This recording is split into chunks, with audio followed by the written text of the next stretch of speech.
Three, two, one. Ladies and gentlemen, the CTDF Fantasy Football Show is on the air once again. Delighted to have you with us. It is Thursday, April 30th, 2020, just after a quarter after 10 on the East Coast, a quarter after 9 in the Central Time Zone, and just past a quarter after 7 on the West Coast. My name is Tim McClellan, and for the first time in quite a while, I've got a full house here. Of course, I've got my good buddy John Flynn, who, of course, is the host of Hooked on Sports. Hey. Listen to it on Spotify, Apple Podcasts, anywhere you listen to podcasts. Look up Hooked on Sports, and you'll hear John Flynn's take on everything that is sports. We also have our esteemed league commissioner, Mr. John Natale. How are you, sir? Excellent. Thank you. All right. We have our two-time defending league champion, Mr. Will Medina. And I'm going for three. Yeah, he's going to keep reminding you. Assuming there is an NFL season. And then we have the Baron of Baltimore himself, the one and only Marty Bickle. Good to be back, folks. How you doing? Okay, that classic throwback Super Bowl when they won with Joe Flacco back when he was Lewis. Yes, back when it was actually good. Yeah. And last but definitely not least, we have our happy representative, Who Dat Spoon. Good to see you, bud. It was good. Well, gentlemen, last week at this time, we had the first round of what was the 2020 draft. First round aired 1 week ago tonight, and it was a history-making draft. It was originally scheduled to be in Las Vegas, but because of this COVID-19 coronavirus thing going around, changed things up a little bit. But I still think the presentation of the draft was very unique and very professional. So, Absolutely, Tim. Yep. Mm-hmm. yeah, I think they did a pretty good job. In fact, I believe that this was one of the highest ranked drafts in recent memory. So, who knows? Maybe this could be how they do it in the future. But why don't we just go ahead and get things started here? First thing over, it was pretty much expected. Joe Burrow, the Heisman Trophy winning national champion from LSU, was taken by the Cincinnati Bengals with the first overall draft. Can I get some opinions from anybody? I see Flynn still has his. I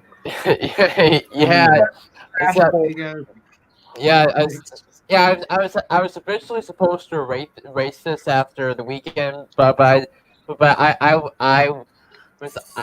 was kind of lazy about that, and so I still have it. But Joe Burrow coming off one of probably the greatest season a college quarterback he's ever had, and he's gotten comparisons to Peyton Manning and Aaron Rodgers in terms of all the fundamentals of football, accuracy, athleticism, leadership, you name it. And Joe Burrow, who seemingly came out of nowhere to be the number one overall pick, and he maximized his potential with Joe Brady, the offensive coordinator at LSU, now with Carolina. But he was phenomenal, and we showed all the ingredients of being a franchise quarterback, and he was worthy of being the number one overall pick. I definitely agree with that. Anybody else got anything, Burrow? Yeah, well, speaking of the speaking of the Bengals, he's going to be the new franchise now that Andy Dalton's officially been released.